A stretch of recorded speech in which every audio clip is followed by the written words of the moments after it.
Bismillahirrahmanirrahim. Assalamualaikum warahmatullahi wabarakatuh. Selamat pagi anak-anak hebat semuanya. Hari ini kita akan melanjutkan materi pembelajaran kita di tema 7, subtema 3 ya, subtema 3 di halaman 129.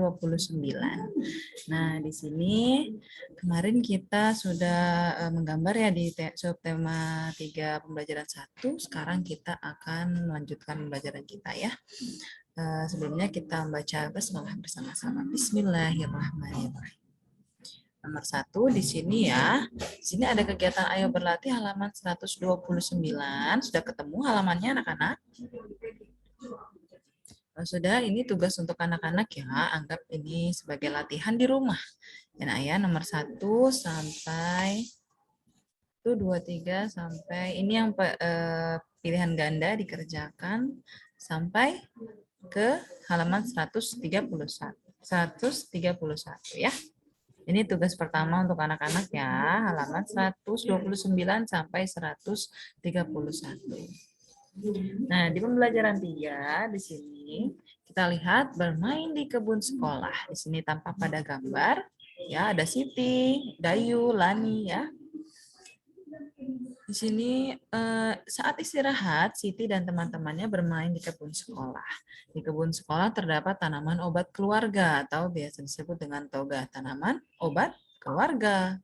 Siti duduk di kursi di sekitar kebun sekolah. Mereka membaca buku cerita sambil menikmati keindahan kebun.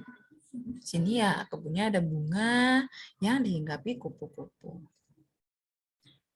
Mereka membaca buku cerita sambil menikmati keindahan kebun. Di kebun tampak kupu-kupu sedang terbang di antara tanaman. Dayu menyukai buku cerita binatang atau biasa disebut dengan fabel. Nah, di sini ada cerita binatang nih, cerita fabel. Judulnya adalah Kupu-kupu Berhati Mulia.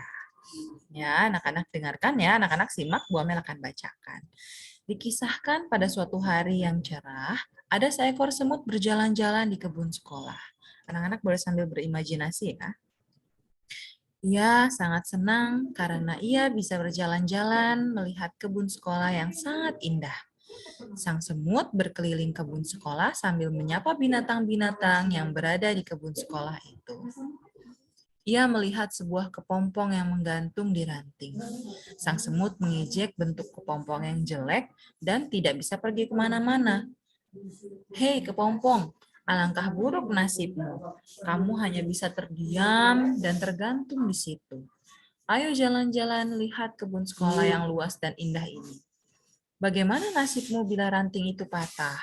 Kata si semut ya. Kepompong hanya terdiam. Hingga pada suatu hari, semut berjalan-jalan di kebun sekolah itu. Karena hujan, kebun sekolah itu dipenuhi dengan lumpur, sehingga semut pun tergelincir dan jatuh ke dalam lumpur. Semut itu terjatuh. Semut itu berteriak minta tolong sekencang mungkin. Tolong bantu aku mau tenggelam. Tolong, tolong, tolong aku. Untunglah saat itu ada seekor kupu-kupu terbang melintas. Kemudian kupu-kupu itu menjulurkan sebuah ranting ke arah semut. Semut, peganglah erat-erat ranting itu. Nanti aku akan mengangkat ranting itu. Lalu si semut memegang erat-erat ranting itu. Dengan sekuat tenaga, kupu-kupu mengangkat ranting tersebut. Kemudian kupu-kupu menurunkannya di tempat yang aman. Semut berterima kasih kepada kupu-kupu karena telah menolong nyawanya. Aku adalah kepompong yang pernah kau ejek, kata si kupu-kupu. Ternyata kepompong yang dulu diejek semut sudah menyelamatkannya.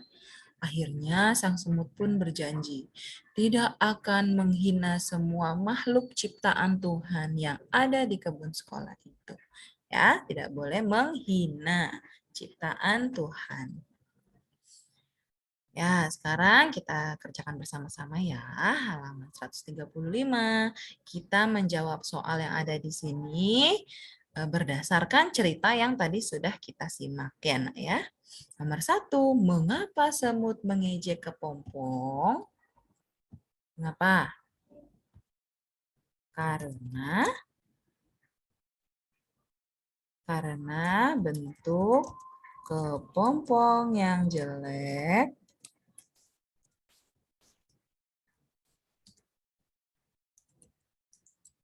dan tidak bisa kemana-mana.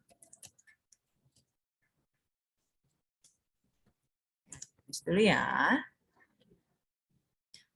Nomor 2. Nomor 2, bagaimana sikap kepompong ketika diajak semut? Tadi tuh apa? Iya, hanya diam saja. Ya, karena memang kepompong tidak bisa berbicara ya, karena nggak ada mulutnya. Dia lagi di dalam, lagi mau berubah menjadi kupu-kupu. Sudah ini ya, ditulis dulu ya. Nomor 3, mengapa semut meminta tolong? Karena semut tergelincir dan jatuh. Bagaimana sikap kupu-kupu terhadap semut? Bagaimana sikap kupu-kupu terhadap semut? Jadi gimana? Sikap kupu-kupu itu adalah apa? Baik ya? Sikap kupu-kupu pada semut. Kupu-kupu tetap berbuat baik kepada semut. Bagaimana cara kupu-kupu menolong semut? Tadi bagaimana? Dengan cara apa? Dengan cara menjulurkan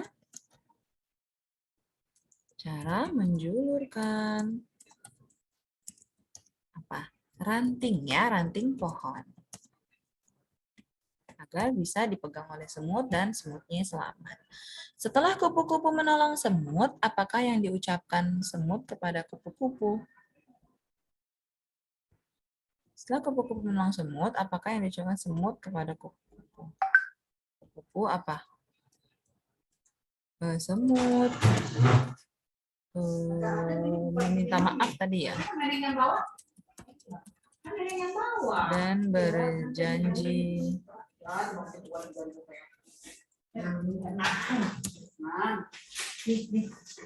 berjanji udah ya, berjanji tidak akan mengejek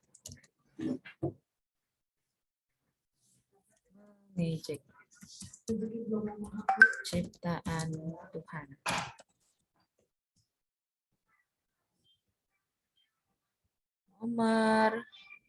Tulislah janji yang diucapkan oleh semut setelah ditolong oleh kupu-kupu. Nah, janjinya tadi ya, sama ya. Aku tidak akan tadi ya. Aku coba melihat di sini. Aku tidak akan mengejek ciptaan Tuhan.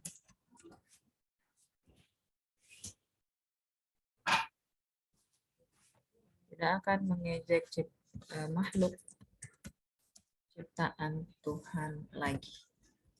Itu ya. Dah ditulis dulu ya anak-anak. Nah sekarang ini tidak perlu ya. Nah, sekarang di halaman 139 anak-anak lihat. Di sini ada tentang matematika ya, pecahan ya nak ya. Bu Amel akan berikan satu contoh ya. Nanti anak-anak perhatikan. Buku yang berdiri dapat dinyatakan dengan pecahan. Lihat di sini, yang berdiri adalah hanya ada satu dari dua buku. Jadi pecahannya anak-anak tulis di titik-titiknya. Yang berdiri ada satu dari ada dua buku. Dari dua buku. Gitu ya. Nah, ini selanjutnya juga anak-anak boleh dikerjakan ini ya, tugas kedua untuk anak-anak ya. Ini, buku warna merah dari tumpukan buku di samping dapat dinyatakan dengan pecahan. Berapa ini? Ayo kita kerjakan bersama saja ya. Tumpukan buku di samping dapat dinyatakan dengan pecahan. Buku warna merah. Yang merah ada berapa? Ada 1. Dari berapa buku, Nak? Dari 1, 2, 3, 4 ya. Dari 4 buku. Jadi 4-nya ditaruh di bawahnya. 1/4. Buku yang memiliki pita dari kumpulan buku di samping dapat dinyatakan dengan pecahan. Ada berapa yang buku yang memiliki pita? Hanya ada 1 ya, ini ya. Jadi pecahannya adalah 1 per dari berapa buku? 1, 2. Dari 2. Jadi 1/2 atau setengah ya. Yang ketiga, buku yang memiliki pita dari kumpulan buku di samping dapat dinyatakan dengan pecahan. Ada berapa buku yang punya pita? Ini ya, hanya ada 1 ya. 1 buku dari 1/1, 2, 3. Dari 3 buku. Nomor selanjutnya. Siti mengambil salah satu buku dari kumpulan buku di samping. Buku yang diambil Siti dari kumpulan di samping dapat dinyatakan dengan pecahan. Yang diambil Siti hanya 1. Bolehlah kita ambil yang warna biru ya. Jadi yang diambilnya hanya 1, dari kumpulannya semua ada 3 buku ya. Jadi 1/3. Ya, ditulis dulu anak-anak. Nah, selanjutnya ini boleh pakai pensil warna ya. Di sini kita diminta untuk memasangkan atau menjodohkan ya pecahan yang tepat dengan gambar yang tepat ya. Di sini ada buku ya. Buku yang disilang bertanda X ya. Tanda X. Ini boleh kita kerjakan ya. Yang bertanda X di sini ada 1 dari 1, 2, 3 ya. Yang ini berarti 1/3. Begitu ya anak-anak ya. Boleh double ya, kalau ada yang double silakan double, tapi kalau enggak ya usah ya. Ini lanjutkan ya Nak ya sebagai tugas kedua buat anak-anak. Ini tugas kedua anak-anak. Yang tugas pertama tadi yang ayo berlatih halaman 129 ya. Ya, jadi ada 2 tugas hari ini, yang halaman 140 ya ini ya. Sama yang ini 129 sampai 131 ya Nak ya. Dikerjakan setelah menonton video ini langsung dikerjakan dan dikirimkan ke Bu Amel ya. Baik anak-anak, Bu Amel sudah selesai menyampaikan materi pembelajaran dan tugas hari ini. Anak-anak langsung dikerjakan. Ya, kita ketemu lagi di hari Senin.